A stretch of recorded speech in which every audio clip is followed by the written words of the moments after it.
This video is a bonus chapter from my new online course, Wedding Cinematics. The course goes into my process and how I try and produce wedding films that feel more like a movie experience than a music video. About how I ignore any trends that happen to be the new big thing, opting instead for simple classic filmmaking techniques to produce my films. About how you too can make your work stylish and cinematic without it looking derivative or like a perfume advert. I believe wedding films, like any good movie, should be story-driven, emotive, and ultimately, through the techniques you use to film and edit them, as close to a cinema experience as you can produce. You can find links to the course in the description below, and feel free to ask me any questions about it in the comments. But for now, let's talk bad wedding videography.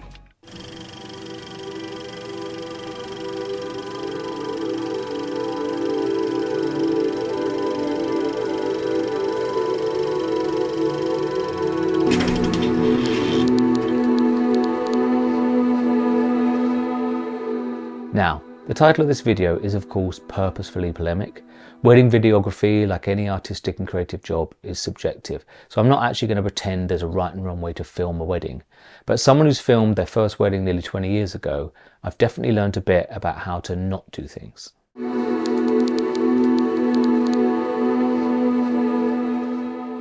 First of all, storytelling. Like any film, good storytelling can make or break a wedding film. Being captivating, establishing tone, and creating an emotional response in the viewer all start with good storytelling. I go into this in more detail in my course, but in essence, when people talk about their favourite film, they're not generally talking about what cameras were used to shoot it, whether there was a clever transition here or there. All these things are important, but generally it's because of how the film made them feel, and good storytelling is the best way to elicit an emotional response. So all of these techniques and pieces of equipment are important, but only as tools to tell a story. How many truly terrible films have you watched where the criticism is the production? In general, even with an awful film, the lighting was good, the camera was in focus, etc. What made the film bad was how it didn't work as a piece of storytelling. It was confusing, it didn't do what it set out to do, it had an unsatisfying ending, etc. First and foremost, think about story, then build everything else around it.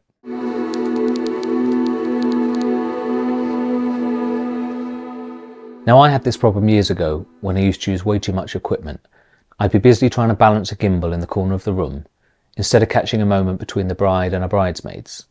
The reasons why most films in the cinema are about the human condition and dialogue heavy is because that's what people engage with most. It's rare to have a scene of more than a minute in a movie that doesn't include some talking or at least ambient sound and people interacting in some way, and wedding films are no different. People are much more likely to engage with a shot of a bride smiling or a groom wiping away a tear than they are with a beautifully composed shot of a tree. Now, I'm not saying there isn't place for both, but one is definitely more important than the other. So missing these unplanned emotional moments because you were busy hanging a dress in a tree is a mistake in my opinion. One way I deal with this is to film a lot of my establishing footage in advance of the wedding day, or if not possible, get there nice and early in the morning.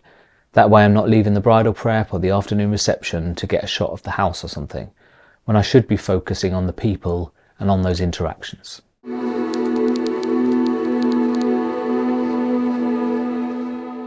Something I notice with a lot of wedding films is they'll have this really lovely and creative and slick 10-15 seconds or so at the start of the film. All the shots they've spent ages on and been really creative with before cutting to far more sort of average, slower paced footage. Now, other than the fact this can be quite jarring, it also means you sort of over-deliver in those first few moments, then everything goes a little downhill from there. One way I would suggest dealing with this is to keep the teaser film short and following a similar pace and pattern throughout, so it feels like a unified piece of work, not just some nice shots followed by some normal shots. Also, be a bit more creative with the ceremony and the speeches filming, not to treat these parts of the day like a separate multicam scene, completely different to the rest of the film. Otherwise it can look like a TV studio multi-camera filming setup, sitting in the middle of a single camera movie setup.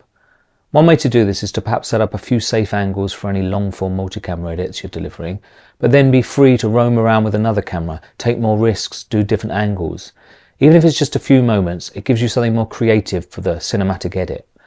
Also, if you have a less polished shot you caught on the fly which doesn't really fit into your slick edit, but you nevertheless want to include it, then make it feel intentionally separate from the rest of the film. Use black and white or an interesting crop or something to make it appear like it's supposed to be separate from the rest of the film stylistically in some way.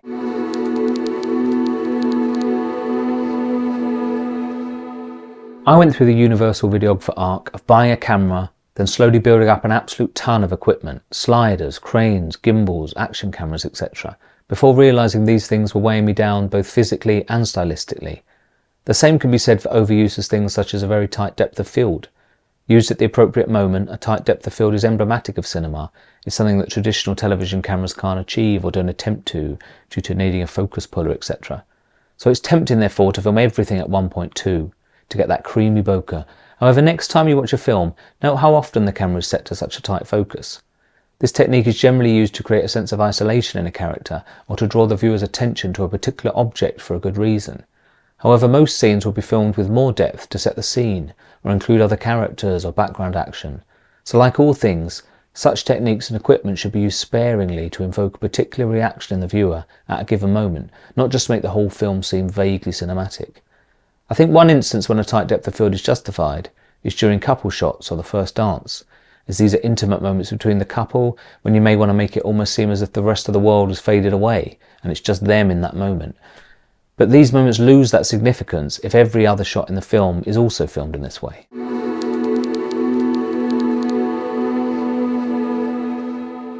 A tendency, especially with newbies, is to shoot anything and everything in front of the camera.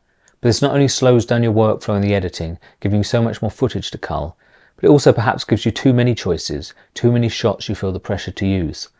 I often find the weddings where I feel like I almost don't have enough to work with are the films where I'm a lot more creative, because I'm trying to make the best of what I have. So think before you hit record whether you really need another angle of the cake or whatever. Your editing side will thank you for it.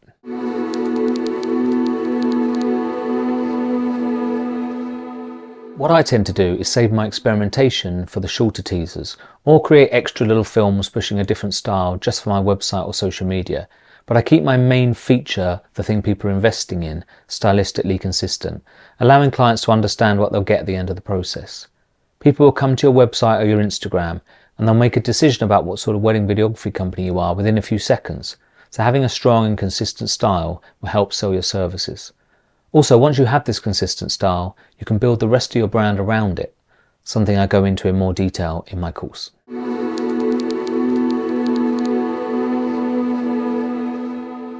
Don't give everything away at once. Have things to upsell. Increasing your income isn't all about upping your prices. It might be about shrinking your initial offering and then upselling afterwards. Also, there is a place for all prices. The idea that you need to be upping your prices are nonsense without knowing how many weddings you're filming, your overheads, your circumstances, etc. There are different markets for different people.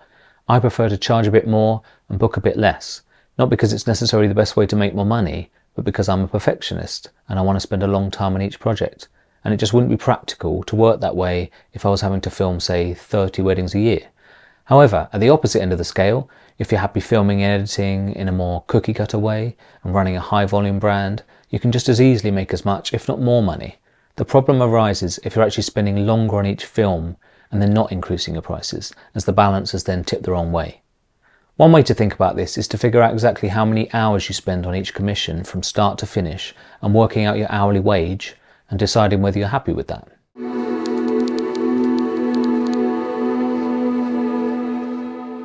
Even if your style is documentary, still be looking out for a standout shot that will really make the film. Photographers do this all the time, perhaps with the intention of only sharing a few images from a particular wedding. So do the same. If you have a couple of great shots of the couple, even if they don't necessarily fit the rest of the day, you have something you can use for your promotional material, alongside everything you need to make them a great film.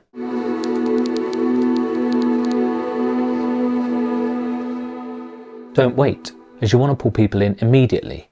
That's not to say throw all your best shots at the first minute, more open with a showstopper moment, something with some emotional heft.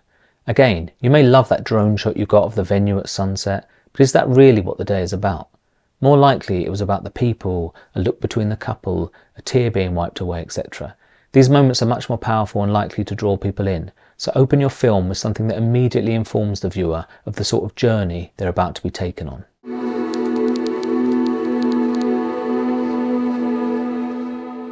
Learn to work with the photographer, but in an equal partnership. Your film is as important as their photos. Endless couple shots with the couple posing with their eyeline on the other camera just doesn't look good for you, so make sure you get your moments. This is especially the case during ceremony and speeches, which are arguably more important for us videographers. Just because your style is documentary, that doesn't mean you settle for bad shots, for strange eye lines, for flashes going off all the time. So make it clear that you need to work together so both of you get the shots you need, rather than just standing on the sidelines.